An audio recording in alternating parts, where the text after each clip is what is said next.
Merci beaucoup, Monsieur le ministre. La parole a été démocratisée. Madame, j'ai constaté que vous avez du mal à vous débarrasser des textes. Il faut poser des questions. Oui, c'est une question, s'il vous plaît. S'il vous plaît. Posez votre question. Ce n'est pas une tribune pour des interventions. Vous posez votre question. On viendra dans votre plateau pour donner les détails. Mais ici, il faut poser votre question et on vous donne une réponse. Excellence, Madame la ministre d'État, nous sommes ici dans une matière précise de négociation en sociologie des conflits. Ça signifie que pour que nous tombions dans un consensus, il faut que chacune des parties perde une chose et gagne une autre. Vous pouvez nous dire et dire aux Congolais ce que le Congo a perdu en signant cet accord et ce qu'il a gagné, ce que le Rwanda a perdu dans cet accord, ce qu'il a gagné. Et la deuxième question, comment les facilitateurs, dont les États-Unis d'Amérique qui interviennent à titre de facilitation, sortent en tant que partie qui signe l'accord. Pourtant, les facilitateurs n'est pas partie prenante aux négociations. À quel titre est-il ou sont-ils intervenus, les États-Unis, pour demain signer cet accord en tant que partie prenante au conflit? Okay. Alors, la dernière question, je termine. Non, c'est deux questions. Madame, s'il vous plaît. Madame Dino. La dernière. Merci beaucoup. Merci, monsieur. On viendra dans votre plateau, monsieur madame. Kouzikessa, s'il vous plaît. Et puis, ce sera Madame Alexandra Branjean de RFI. Merci pour la parole. Est-ce que Madame parle lingala ou on reste en français? Malheureusement, aujourd'hui, les questions se poseront en français. Je répondrai évidemment des questions en lingala. Sur on votre reste plateau, en français, il n'y a pas de souci. Voilà. Alors, je suis curieux, je reviens par rapport à la question des FDLR. Je veux savoir la neutralisation des FDLR et les désengagements des troupes rwandaises. Ce seront concomitamment, où il faut d'abord finir avec la neutralisation des FDLR avant et le début du retrait des troupes rwandaises. Ça, c'est la première question. La deuxième, pourquoi avoir quitté le cadre multilatéral pour une démarche bilatérale dès lors que plusieurs pays interviennent dans la crise sécuritaire en République démocratique du Congo? Et puis pour terminer... Pourquoi avoir quitté les cadres multilatéraux? Quel cadre multilatéral la ministre d'État demande? Pour avoir un peu plus de précision sur votre question. C'est-à-dire, bien avant, il y a eu... EAC, SADC, exactement. Évidemment. Parce qu'avant ça, il y avait loin. Exactement. Alors pour terminer, j'aurais bien voulu qu'on lise dans l'accord le point 6. C'est de là que je ressors ma question. Le point 6, alinéa 1, intégration bilatérale. Intégration bilatérale.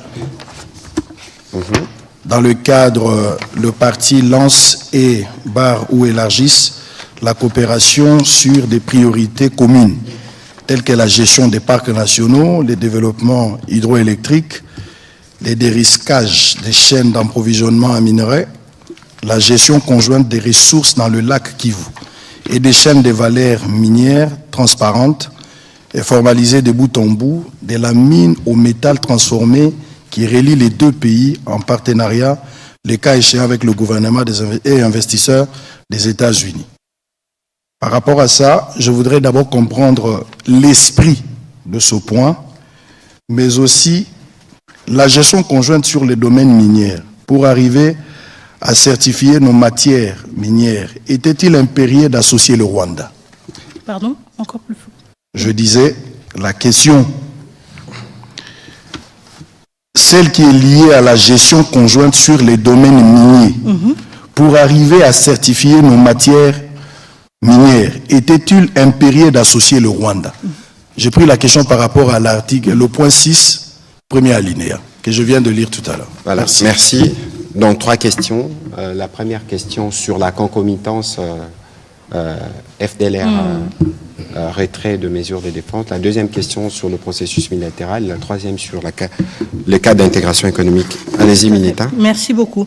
Donc, la question de la concomitance, encore une fois, j'ai essayé d'expliquer auparavant que le CONOPS reconnaît les préoccupations sécuritaires des deux pays et les traite justement de manière égale.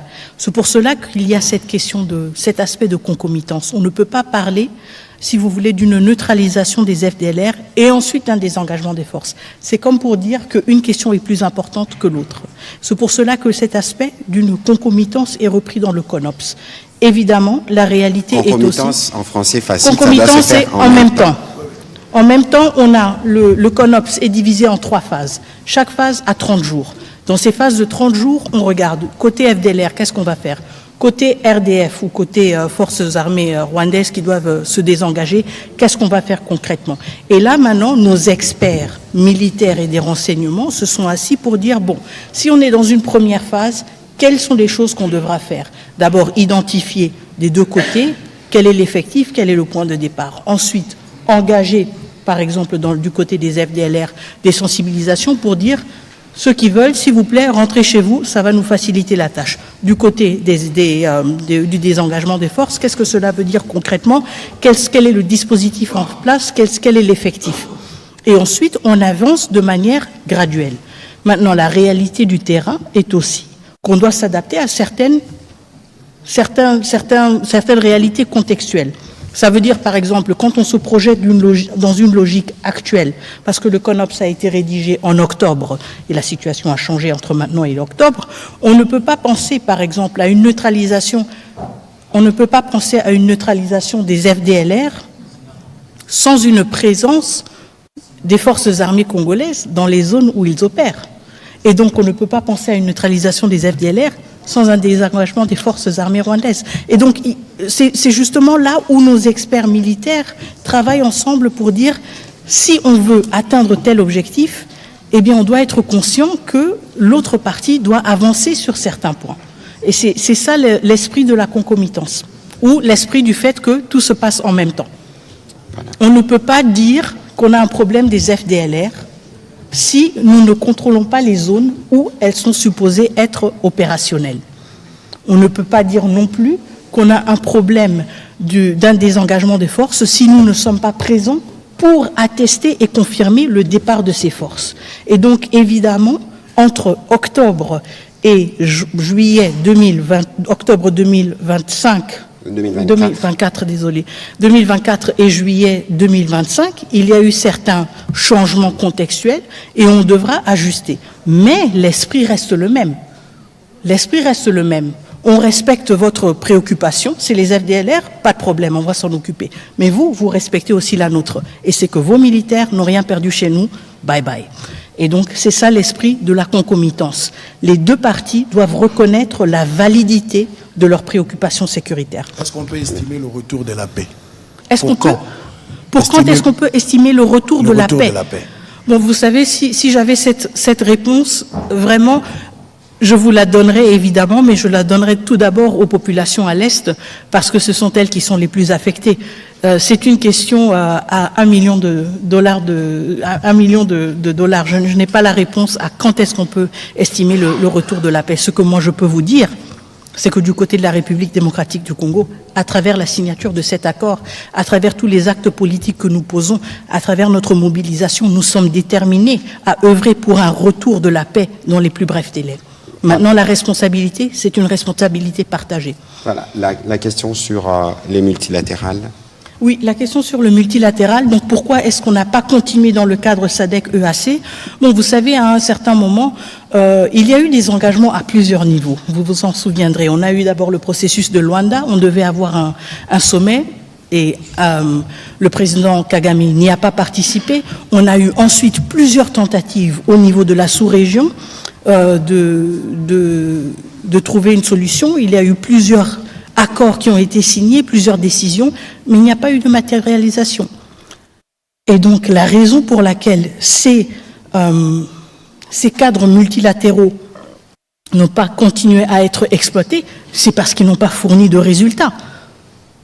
Et parce qu'on n'a pas le luxe de dire on va juste attendre jusqu'à ce qu'un bon jour on ait un résultat. Nous sommes le pays agressé, nous sommes le pays occupé, nos populations souffrent, nous n'avons pas le luxe du temps et de dire bon, on va maintenant gérer les égos des uns et des autres. Nous voulons des résultats et nous les voulons rapidement. Et nous les obtenons là où nous pouvons les obtenir. Et je pense que cet accord en est la preuve. La troisième question Alors, c'était sur Le point 6. le point 6, justement. Et donc, sur s'il était nécessaire d'avoir le Rwanda associé dans la question de la certification. Qu'il soit associé. Oui, dans la certification. Donc, en fait, ce volet, c'est un accord quand même structurant de l'accord. C'est un aspect structurant de l'accord. Il propose transformer les questions sur lesquelles nous avons souvent eu des conflits en zone de coopération. Et donc l'idée, c'est justement d'aller d'un contexte dans lequel on s'accuse mutuellement vers un contexte justement où il y a plus de transparence et plus de visibilité. Quand il s'agit de la certification, il ne s'agit pas que du fait que le Rwanda va maintenant certifier nos minerais ou que nous allons certifier les minerais rwandais. On s'appuie sur les mécanismes qui existent, sur les mécanismes par exemple de la CIRGL pour dire justement si nous voulons que la question des ressources naturelles ne soit plus une question épineuse, si nous voulons aller au-delà des accusations mutuelles des uns et des autres, vous avez pris les nôtres, vous les vendez comme les vôtres, etc., nous devons renforcer cet aspect-là des mécanismes qui existent déjà au niveau de la région, à savoir les mécanismes aussi de certification. Et ça veut dire que, forcément, nous devons travailler ensemble avec le Rwanda, tout comme nous devons travailler avec d'autres pays de la région. Quand vous regardez la CIRGL, elle ne se limite pas au Rwanda et à la RDC, mais elle a justement le mécanisme qui est le plus utile, si vous voulez, et le plus probant pour cette question de certification et sur lequel je pense que nous allons devoir nous appuyer. Et donc pas exclusivement RDC-Rwanda, mais justement dans un caractère régional qui va bien au-delà. La question, c'est qu'ici, il s'agit d'un accord entre les deux pays. C'est pour cela qu'on parle explicitement des deux pays. Alors, je vais être plus concret sur cette question pour éviter justement toute ambiguïté. Le lac Kivu, nous avons le gaz dans le lac. Le lac qu'on les partage. Comment voulez-vous que sur la gestion du gaz qu'il y a dans le lac, un peu comme on a les pétroles dans les Graben albertines avec l'Ouganda, qu'il n'y ait pas des interactions? Première question, premier exemple. Deuxième exemple, le massif du Virunga, le parc de Virunga. C'est les mêmes massifs. Évidemment, il est plus grand, plus important en RDC et plus petit au Rwanda. On a des familles des gorilles qui vivent comme des humains. Lorsqu'il y a de coups de feu, ils se déplacent. Ils traversent dans les mêmes massifs pour se retrouver. Donc, vous voyez que c'est les questions qui ont été abordées ici, c'est des questions qui nous lient. Nous connaissons tous les motivations de la guerre. Vous avez vu qu'on a sanctionné la raffinerie de Gasabo au Rwanda par l'Union européenne parce qu'elle raffine de l'or qu'il n'y a pas chez eux. Et donc ici, il faut s'assurer que nous avons pris toutes les précautions qu'il faut. Souvenez-vous de ce que la Mineta a dit précédemment ici. Nous sortons de 30 ans des conflits. Nous avons de millions de morts. Et donc, même si nous devons nous engager dans le cadre d'un partenariat économique, cela ne peut jamais se faire sans tenir compte de tout ceci. Et donc, Israël Mutombo, soyez bien apaisés sur le sujet. Ce qui a été abordé ici, c'est des choses qui sont vécues au quotidien et pour lequel nous, comme République démocratique du Congo, dans le cadre d'une paix restaurée, on ne peut que voir comment mieux faire. On a parlé d'électricité aujourd'hui, même aujourd'hui, Sénélac. Je vous ai donné l'exemple du Sénélac, du courant qui est produit Ruzizi en RDC, mais qui est donné au Rwanda et au Burundi dans le cadre d'un projet d'intégration qui a été mené par la CEPGL. Donc, ici, il faut bien lire ce qui a été dit et le garder dans le contexte précis parce que vous avez des exemples des réalités qui sont déjà vécues sur terrain. On va prendre la prochaine question aussi. Comment nous sommes arrivés à signer l'accord avec le Rwanda alors que la démarche était celle de rechercher la sécurisation? Je crois que ici, Israël, on ne va pas refaire l'émission. La Mineta a dit c'est un accord de paix. On a signé un accord de paix. Dans cet accord, on a énoncé des principes, notamment le principe de l'intégration économique. Et dans les principes d'intégration économique, on a parlé d'une intégration régionale, on a parlé de ce qui est bilatéral en partant de l'existant. Il faut bien comprendre cela pour que cela ne soit pas un élément de confusion. On aura l'occasion, je viendrai sur votre plateau pour aller plus en détail, parce que je pense que vous-même, vous avez des susceptibilités sur le sujet. Mais ici, comme le président de la République l'a dit en début de cette émission, aucune ressource de la RDC, Nesra Brandé. Pour la première question, 30 années de guerre, 30 années d'atrocité. Même le président américain a signalé l'atrocité, les atrocités de cette guerre, en utilisant même les mots que vous connaissez. Et aujourd'hui, que peuvent attendre ces femmes violées, tous ces déplacés qui n'ont plus de racines, des ressources, des familles dispersées? Vous avez parlé de 135 000 Congolais qui sont au Rwanda et dans l'ensemble, à peu près des 150 personnes à l'étranger. Ça, c'est pour la question humanitaire. Dans le préambule et même dans les annexes, Madame, vous parlez de l'accord. S'il vous plaît, je ne dérogerai pas. Donc, allez-y rapidement, mais oui, je ne dérogerai pas. Je voudrais dire ici, on ne sent pas, qu'est-ce que vous pouvez nous dire, les échéances qui ont été données, c'est-à-dire les chronogrammes, à partir du moment où on a signé l'accord, qu'est-ce qu'on fait, les obligations de chaque partie, et puis le mécanisme de suivi. Vous avez parlé un peu du le cadre conjoint, les mécanismes conjoints, mais vous voulez vraiment nous expliquer les chronogrammes, c'est-à-dire quand est-ce qu'on commence, quelles sont les obligations de chaque partie. Tout à fait. Parfait. Excellent. Merci beaucoup pour ces deux questions extrêmement pertinentes. Et évidemment, je vais commencer avec la première, c'est celle qui nous tient le plus à cœur, c'est évidemment la situation de nos compatriotes dans les zones sous occupation et leur attente légitime et tout à fait compréhensible que leur situation se change rapidement.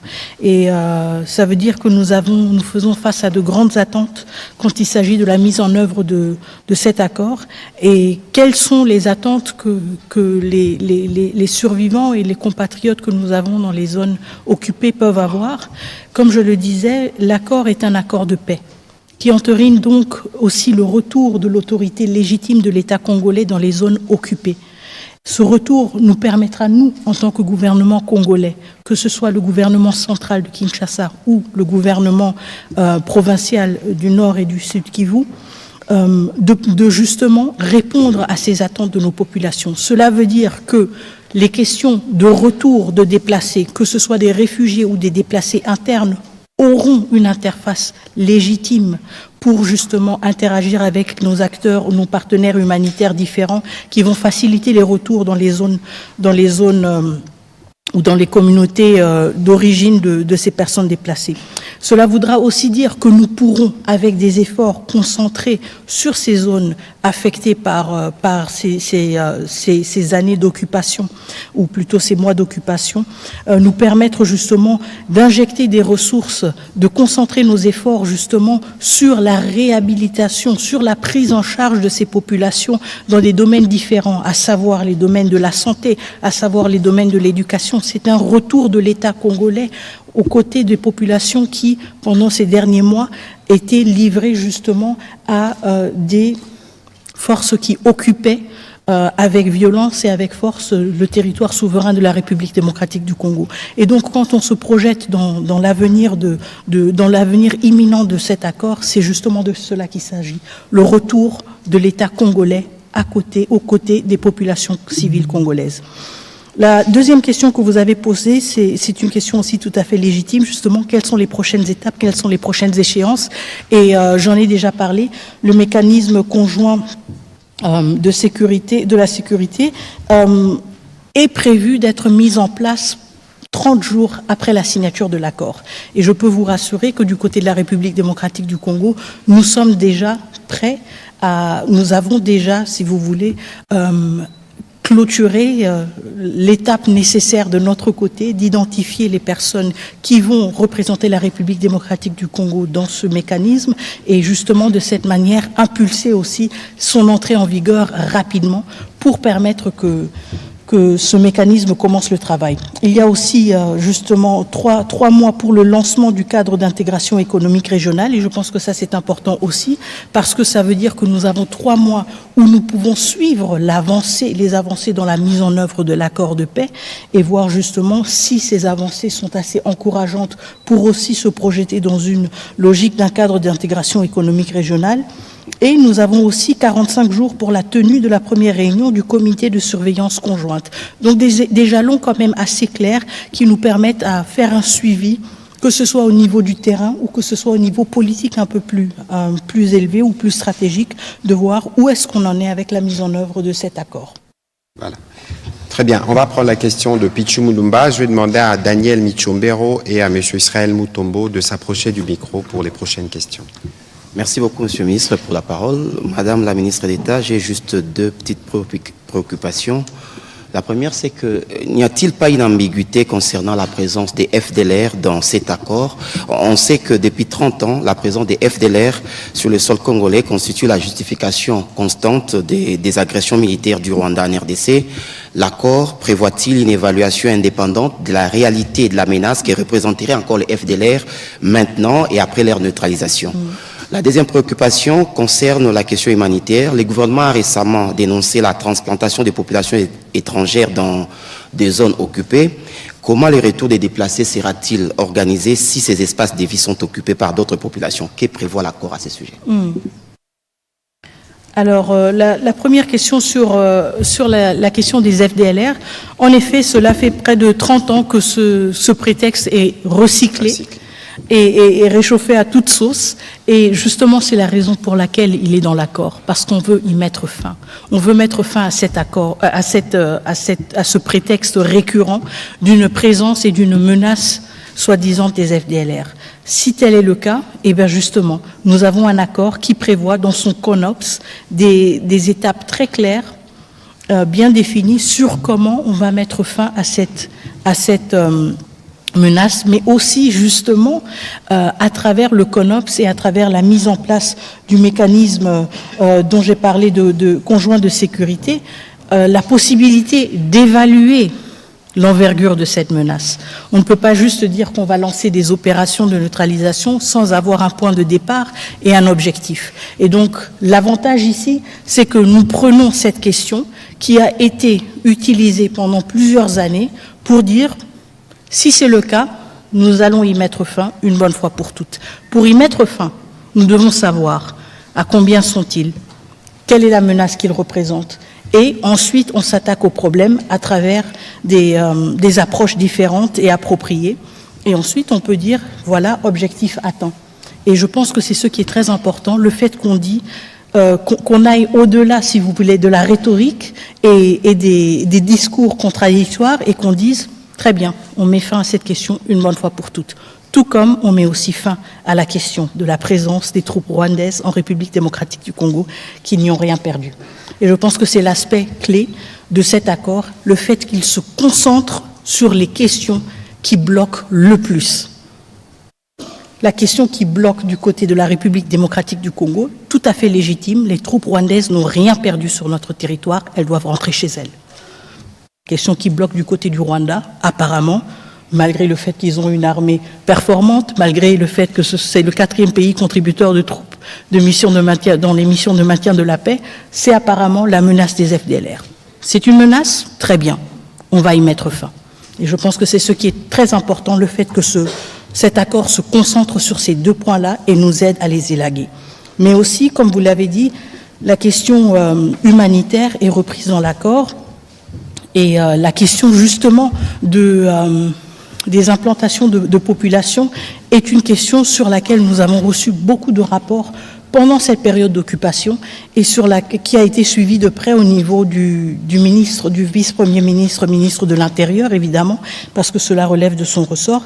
Et c'est pour cela que nous poussons pour cet accord. C'est pour cela que nous sommes impatients de voir sa mise en œuvre, d'y contribuer, parce que à travers cet accord, nous aurons un cadre très clair pour justement réglementer et nous assurer que tout retour et tout mouvement de population à travers les frontières respecte justement les normes internationales et tout pour nous permettre justement d'éviter qu'il y ait dans les phases de retour, qu'il y ait dans les communautés de retour des conflits quand des populations qui ont dû se déplacer veulent regagner leur communauté d'origine et se trouvent peut-être confrontées à d'autres réalités inattendues. En même temps, évidemment, cela va de pair avec le retour de l'autorité de l'État et à savoir le rôle aussi de l'autorité de l'État aux différents niveaux d'être un arbitre justement en cas de ce genre de conflit pour en éviter justement l'exacerbation. Alors, si je peux me permettre un petit commentaire, si vous lisez les CONOPS donne un peu des détails sur comment on va traiter la question des FDLR. Il y a une dimension de sensibilisation, mais il y a aussi une dimension de leur retour au Rwanda et de leur intégration, parce que c'est des Rwandais. Et sur la question humanitaire, mais vous savez, on ne peut pas faire un retour de réfugiés, un retour de déplacés dans des parties du pays où ça tire encore.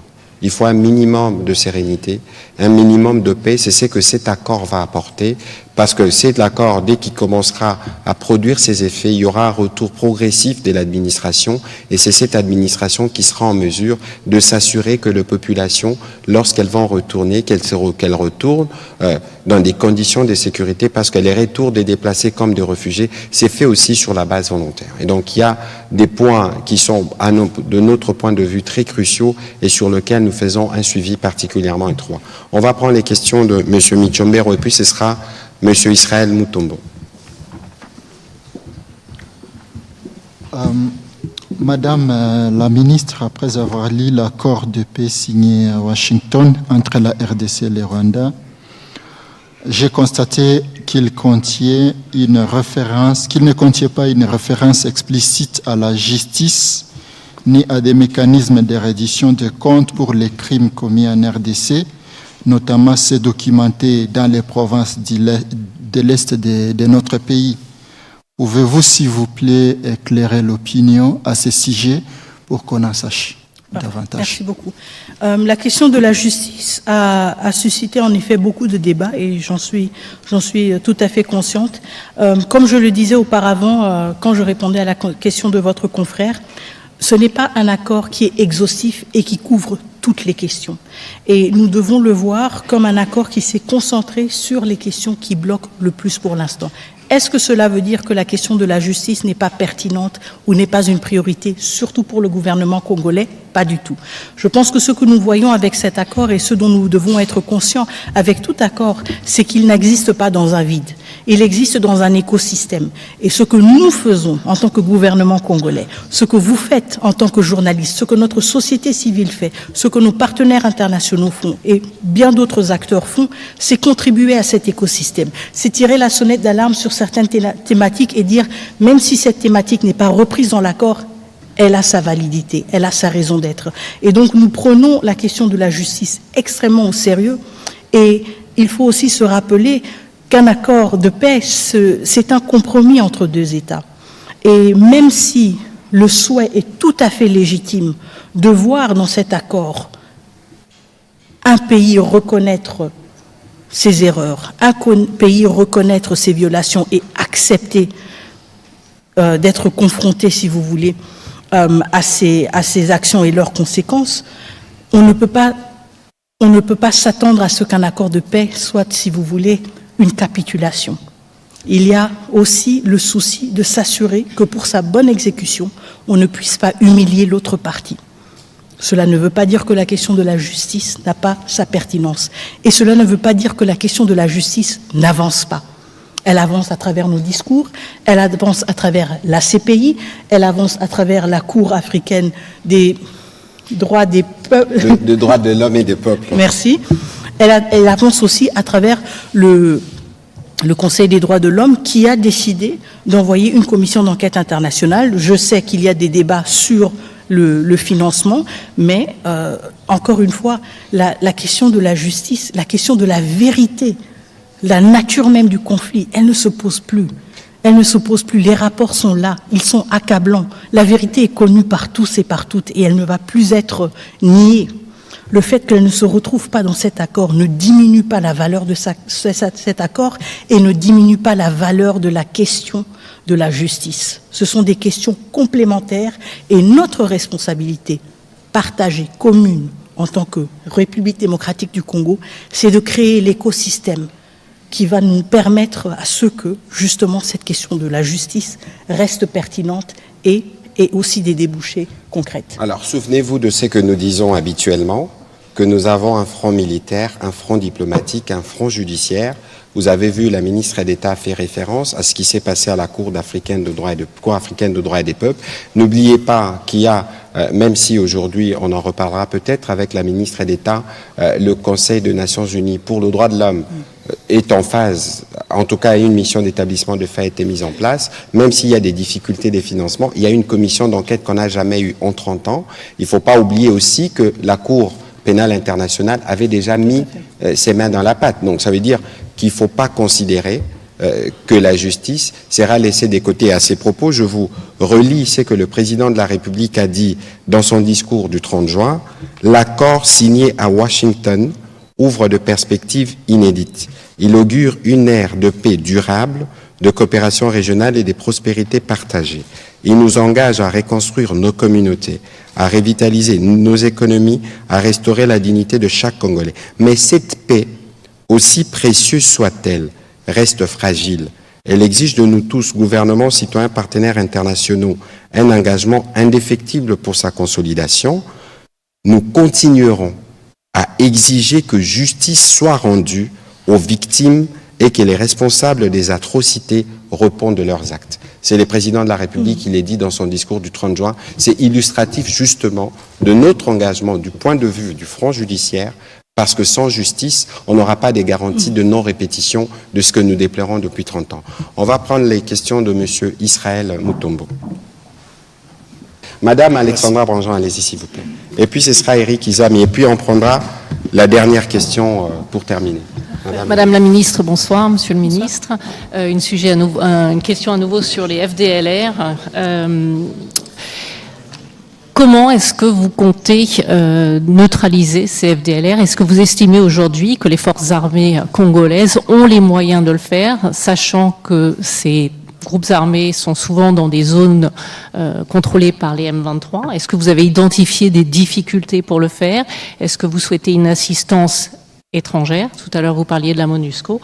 Et enfin, est-ce qu'une opération conjointe avec l'armée rwandaise pourrait être envisagée? Merci. Merci beaucoup.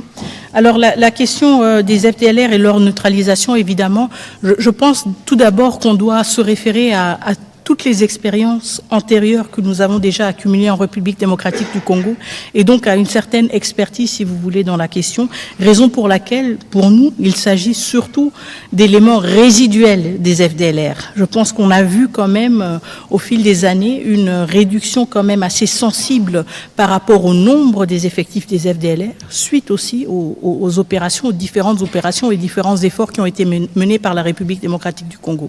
Donc, quand il s'agit de la question justement de comment s'y prendre, comme je l'ai évoqué au début, il s'agit tout d'abord de sensibiliser les FDLR qui sont rwandais sur la possibilité de retourner chez eux et la possibilité d'y être pris en charge à travers la commission de démobilisation du Rwanda et d'être réintégrés dans la société rwandaise. C'est le premier pas. Et nous l'avons toujours observé dans d'autres efforts, si vous voulez, pour gérer la question des FDLR. Évidemment, tout cela va de manière crescendo, si vous voulez, ou séquentielle, en fonction justement du succès de cette première étape. Si nous voyons que c'est une étape qui a beaucoup de succès et qu'il ne s'agit que plus que des poches de résistance, évidemment, encore une fois, avec plus d'insistance, on va essayer de motiver les FDLR à retourner chez eux, et ceux qui ne voudront pas se rendre, évidemment, feront face à des opérations militaires. Chose que nous avons déjà eue en République démocratique du Congo, encore une fois, dans des formats différents et à chaque fois adaptés, si vous voulez. Nous l'avons eu dans le format d'opération conjointe avec la MONUSCO, et ça avec une implication variée de la MONUSCO. Nous l'avons eu aussi dans le cadre des opérations Mojawetu avec les forces armées rwandaises. Donc encore une fois, nous avons une panoplie d'expériences sur laquelle nous pouvons nous appuyer. La question de la capacité des forces armées congolaises à faire face à la présence des FDLR, Donc déjà, elle ne relève pas de mon domaine, mais je peux vous assurer que la défense, pendant ces derniers mois et pendant ces dernières années, s'est justement concentrée sur son efficacité et sur justement le besoin d'être plus performante. Et donc, je peux très bien m'imaginer que dans ce cadre d'opération aussi stratégique, d'une portée si importante pour la République, que nous n'allons pas avoir de doute sur la performance, la capacité de performance de nos forces armées. Maintenant, la question sur la possibilité d'opérations conjointes entre la République démocratique du Congo et les forces armées rwandaises, cette question n'a pas été évoquée et elle n'est pas encore sous examen ou il n'est pas prévu d'être examinée, en tout cas dans les jours à venir.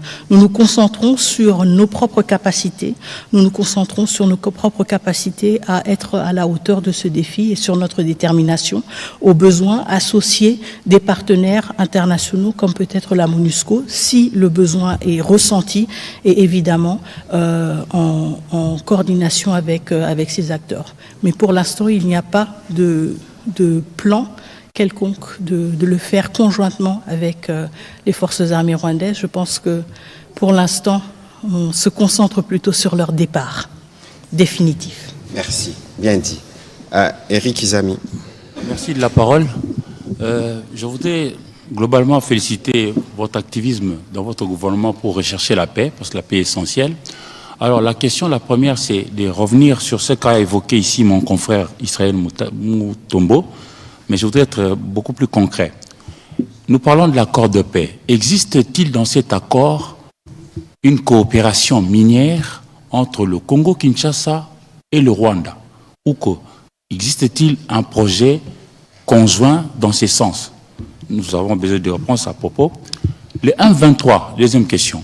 Le 1.23 exige pour poursuivre avec les pourparlers au niveau de Doha que Kinshasa puisse donner oui choses.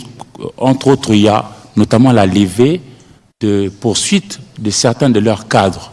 Qu'est-ce que votre gouvernement en dit? Et puis pour terminer, c'est la question au ministre Mouyaya. Je suis congolais, avant d'être journaliste, donc je partage votre avis que d'aller vers la paix. Mais vous nous expliquez de manière bien tout ce qui a été fait au niveau des États-Unis. Mais nous ne sommes pas en face de gens qui sont ou qui ont toujours fait preuve de bonne foi. Je voudrais, moi, garder en éveil mon sens critique. Alors je pose la question. Qu'est-ce que le gouvernement congolais prévoit pour que ce que vous nous expliquez aujourd'hui ne puisse pas être détourné par notre voisin, le Rwanda, qui depuis toujours crée toujours la petite bête pour nous faire de problèmes? Je crois que c'est une question qui est toute simple. On ne peut pas comparer les deux pays. Parce qu'ici, nous avons une opinion qui s'exprime dans sa diversité, dans sa pluralité, y compris sur des sujets où les gens n'ont pas toujours l'expertise qu'il faut. Il faut considérer avec la signature de cet accord que nous avons une ouverture pour aller vers la paix. Je vous ai rappelé ce que le président de la République a dit ici. Aujourd'hui, tout ce qui faisait l'objet des discussions, tout ce qui faisait l'objet d'affrontements entre les deux pays a été coulé sur l'accord. Et dans cet accord, le Rwanda s'est engagé comme la RDC. C'est pour ça que tous ceux qui donnent des avis dans un sens ou dans un autre, ils doivent se rendre compte que nous avons sur un papier l'engagement du Rwanda fait à la Maison-Blanche devant le président américain qu'on peut considérer comme un des garants de ce qui a été convenu.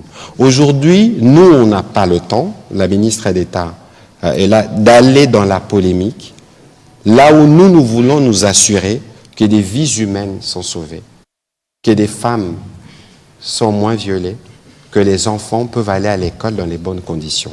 Et cet accord ouvre cette voie. Et donc, il faut considérer que nous tous, un peu dans l'esprit de l'appel qui a été lancé le 25 avril, qui est évoqué dans les préambules de l'accord, nous tous, nous devons contribuer où nous sommes pour aller vers la paix. Donc, on va quitter le terrain de la polémique qui ne construit pas et on va nous tous nous assurer que le Rwanda qui s'est engagé dans cet accord doit, pour sa part, y contribuer autant que nous allons le faire. C'est à ces prix qu'on va montrer le caractère républicain et notre envie de parvenir à une paix dans la région.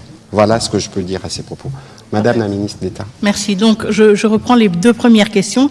La première question était, est-ce qu'il y a dans cet accord une disposition sur un accord minier entre la RDC et le Rwanda? Non.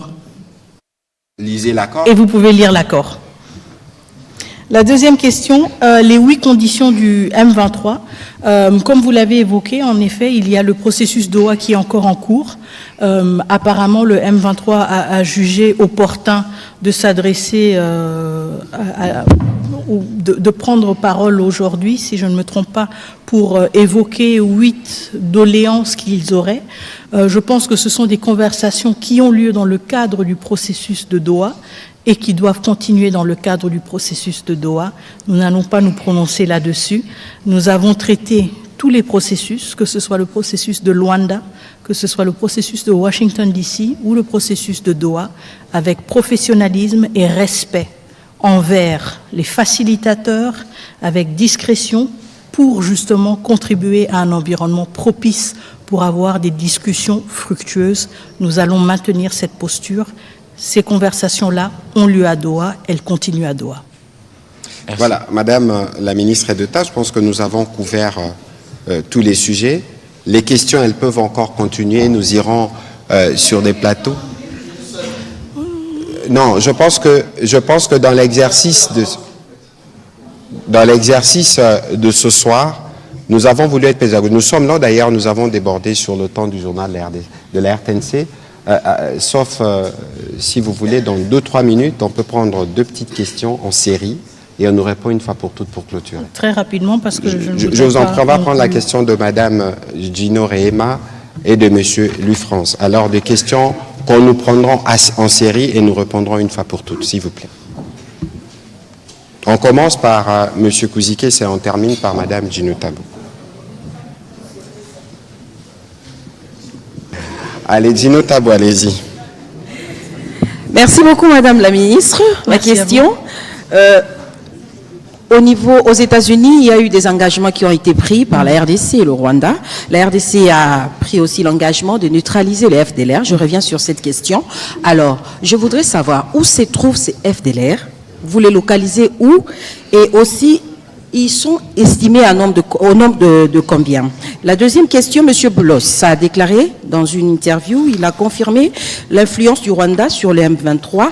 En même temps, il a dit que l'accord de paix conclu vise à mettre fin aux 3 décennies de conflit en appelant au désarmement de groupes rebelles tels que les M23 et à la coopération économique régionale. Alors, ma question, comment nous pouvons comprendre cet aspect de la coopération économique?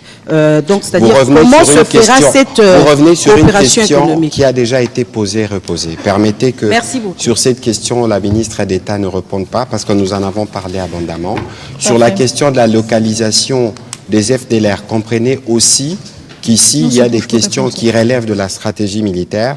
La ministre d'État pourra faire un commentaire, mais aussi, de ce point de vue, il faut considérer qu'on ne peut pas s'étendre sur d'autres aspects parce que c'est des aspects qui relèvent justement même pas du ressort de la première diplomate après le président de la République, mais des états-majors de nos forces armées. Madame la ministre d'État, pour les questions qui vous ont été destinées. Parfait, merci beaucoup. Alors la première question, qu'est-ce que la RDC a perdu et qu'est-ce que la RDC a gagné? Et idem pour le Rwanda. Écoutez, encore une fois, je ne voudrais pas verser dans des interprétations politiques. Comme le ministre Mouyaya l'a expliqué, nous sommes dans un exercice pédagogique, nous sommes dans un exercice d'explication de l'accord. Si on parle de gains et de pertes, c'est une interprétation, si vous voulez, de cet accord, et je trouve que cela pourrait être extrêmement subjectif. Concentrons-nous donc sur ce que nous avons noir sur blanc et pas sur ce que nous croyons voir. Je pense quand même que ce que nous avons gagné, et je veux me concentrer sur les gains, je veux me concentrer, je veux être optimiste justement. Ce que nous avons gagné, ce que nous avons obtenu, c'est un accord clair, c'est un accord qui responsabilise les deux parties, c'est un accord avec un garant, et ça m'amène à la deuxième question dont vous avez parlé, que vous avez évoqué, un garant qui est prêt à se mobiliser aussi pour assurer le suivi de cet accord et sa mise en œuvre effective. La deuxième question, à quel titre est-ce que les États-Unis d'Amérique ont signé? Eh bien, au même titre que l'Angola aurait signé, au même titre que les pays de la SADC auraient signé, au même titre que le Qatar va signer, en tant que facilitateur, évidemment. C'est un document juridique, on ne peut pas juste laisser les deux parties signer. Il y a cet engagement aussi du facilitateur qui doit se matérialiser à travers une signature, et donc c'est justement pour cette raison que les États-Unis d'Amérique ont signé, parce qu'ils ont justement ce rôle de facilitateur. En même temps, vous vous en souviendrez peut-être, pendant la cérémonie de signature, il y avait d'autres participants qui ont aussi contribué à ces efforts, mais peut-être que cela ne s'est pas manifesté à travers une signature, à savoir le président de la Commission de l'Union africaine, à savoir le ministre d'État, ministre des Affaires étrangères du Qatar, à savoir aussi le ministre des Affaires étrangères du Togo.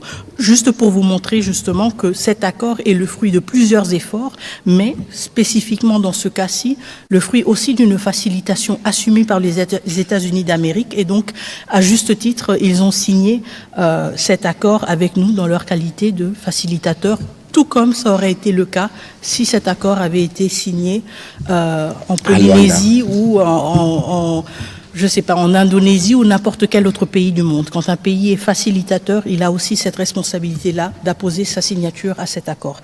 La troisième question, c'était sur les FDLR, sur les effectifs des FDLR, sur le positionnement des FDLR. Comme le ministre l'a indiqué, nous n'allons pas pouvoir nous pencher sur ce genre de détails opérationnels, mais ça nous ramène encore une fois au rôle du mécanisme conjoint de coordination de la sécurité qui justement a ce travail-là, d'établir, si vous voulez, un point de départ, d'établir une compréhension partagée. Où sont-ils? À combien sont-ils? Quelle est la réelle menace qu'ils représentent? Tout comme pour la question du désengagement des forces, ce travail-là devra aussi se faire. Quels sont les effectifs dont nous parlons? Où sont-ils positionnés? Si nous voulons passer à la mise en œuvre de ce CONOPS, évidemment, comme vous l'évoquez, ces questions sont tout à fait légitimes et pertinentes et vont être justement au cœur du travail de ce mécanisme qui va être mis en place. Nous n'allons peut-être pas tous avoir les détails de ces informations, mais pour que ce travail se fasse de manière efficace, il devra y avoir un point de départ qui permettra justement d'évaluer le progrès et le succès des efforts et des opérations respectives. Voilà, Madame la ministre d'État, nous avons en tout cas terminé cet exercice pédagogique. Il était lent, mais comprenez qu'il y avait... Il était aussi pédagogique pour moi. Voilà, qu'il y avait beaucoup de questions et qu'il était important que le peuple congolais puisse être fixé et édifié de cet accord qui a été obtenu évidemment grâce aux efforts diplomatiques portés par les présidents de la République lui-même, la Première ministre, la Mineta et toute l'équipe, parce que finalement c'est un travail qui a été fait par plusieurs. C'est un point de départ. Madame la ministre d'État, quels peuvent être vos mots pour terminer l'exercice de ce soir? Tout à fait. Je pense que le mot important ou l'expression importante ici, c'est effectivement un point de départ. Comme je l'ai dit à Washington DC, c'est maintenant que le vrai travail commence. C'est un travail qui nous concerne tous en tant que Congolais et Congolaises, en tant que citoyens engagés, que nous soyons membres du gouvernement, que nous soyons membres de la société civile, de la presse, ou citoyens engagés et épris du souci de voir la paix se matérialiser dans notre pays. Notre travail à nous tous commence maintenant, à commencer par l'appropriation de cet accord, sa compréhension, sa lecture évidemment, la curiosité qui devrait nous animer justement, devrait nous encourager aussi à avoir des conversations les uns avec les autres pour mieux comprendre cet accord, mais aussi se pencher concrètement sur les réalités qui doivent rapidement se transformer, en particulier dans les zones encore sous occupation à l'est de la République démocratique du Congo. Donc ce n'est qu'un début, c'est le premier pas et nous allons continuer à avancer vers la mise en œuvre de cet accord, mais surtout aussi vers une paix durable, vers un développement durable et vers une pacification continue de la partie est de notre pays et évidemment de la région des Grands Lacs. Merci beaucoup. Voilà, merci Madame la ministre d'État. Pour terminer, je sais qu'il y a encore beaucoup de questions. On n'a pas pris de questions à Lingala ce soir, mais Flavien Roussaki, on fera une émission à Lingala, ou Peter Tiani, on fera des émissions, parce qu'il nous faut apporter de la pédagogie pour qu'il y ait de la compréhension de ce qui a été convenu. On fera des émissions en Swahili, on fera des émissions en Chiluba, pour être sûr que tous les Congolais, partout où nous nous trouvons, nous nous imprégnons de ce qui a été fait. Nous pouvons comprendre que nous sommes dans un contexte pluriel, nous sommes dans un contexte où tout le monde a ses opinions, mais dans ce qui a été fait pour l'aboutissement de cet accord qui n'est qu'une ouverture vers la paix, beaucoup de sacrifices ont été consentis et comme on l'a dit et répété, aucun intérêt de la République n'a été bradé. On a parlé du Rwanda, on connaît les dénis du Rwanda sur son rôle à RDC, mais nous avons été avec eux à table, on a signé. Il n'y a pas meilleure preuve que c'est l'autre partie en conflit. Et donc, donnons-nous nous-mêmes la chance de voir la paix revenir dans ces parties du territoire et nous comptons sur vous, justement, les médias, pour contribuer à une meilleure explication et nous vous disons déjà notre disponibilité pour continuer à apporter dans le cadre de notre devoir de redevabilité sur lequel insiste beaucoup la Première ministre et les présidents de la République pour que le Congolais puisse être pleinement édifié sur ce qui s'est fait, évidemment, que vous serez tenu au courant de prochains exercices pour lesquels nous souhaiterons votre accompagnement et votre contribution. Madame la ministre d'État, merci énormément d'avoir donné de votre temps pour l'exercice de ce soir. J'espère que vous serez disponible, comme toujours, pour d'autres exercices de redevabilité. Volontiers. Peut-être cette fois-là, ce sera en Chiluba. Peut-être. Ok. Merci beaucoup et donc bonne soirée.